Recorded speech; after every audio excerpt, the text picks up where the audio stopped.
ګرانو دوستانو ستړي مشئ زه غوټۍ یم هر کله مو کوم چې د ډیجیټل چین پروګرام ګورئ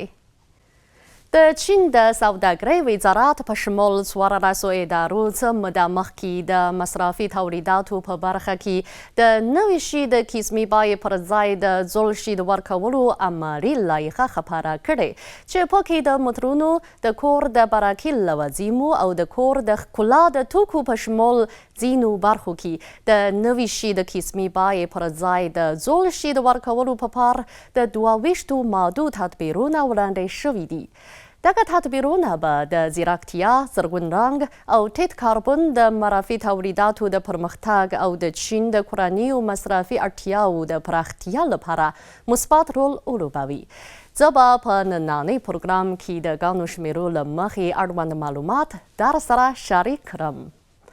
د چین د ملي پرمختګ او اصلاحاتو کمیټې خبر ورکړی چې هر کال به د چین د صنعتي او کرنیزو چارو په تجهیزاتو او لوازمو کې د زوړ شیانو پر ځای د نویو شیانو د پانګونو اندازه له 15 میلیارد یوانو څخه زیاته وي او د موټرونو او د کور د براکي لوازمو په برخو کې اړوندې اړتیاوې به هم له 0 میلیارد یوانو څخه زیاتې وي.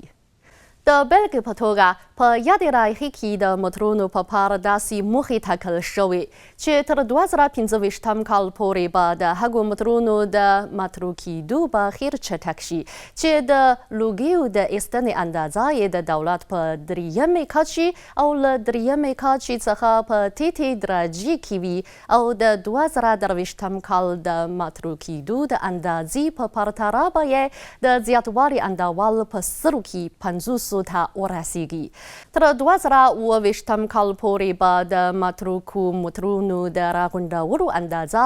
د 2023 کال د ورته اندازې په پرتله یو چند زیاته شي او د زړو موټرونو د پیر او پلور اندازه به یې د 2023 کال د ورته اندازې په پرتله په سرو کې 45 ډیره شي.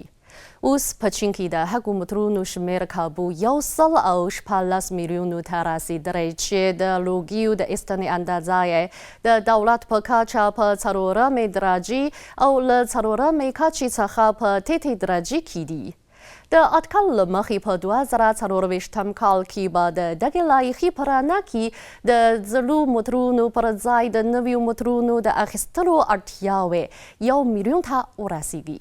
د نوي شي د قسمي بیې پر ځای د زوړ شي د منحلولو تدبیرونه به د پرمختللي تولیدي ځواکونو د پیاوړتیا ترڅنګ د انرژیو د سپما، د کاربن د ایستنې د کمښت او د تولیدي امنیت د ساتلو لپاره مثبت رول ولوبوي او تصدۍ او مشتریان به ترې ښې ګټې او ښه خوندونه واخلي. محترمو دوستانو نننۍ پروګرام په همدې ځای پای ته ورسید. له پاملرنې مو مننه کوم. بریالي اوسئ.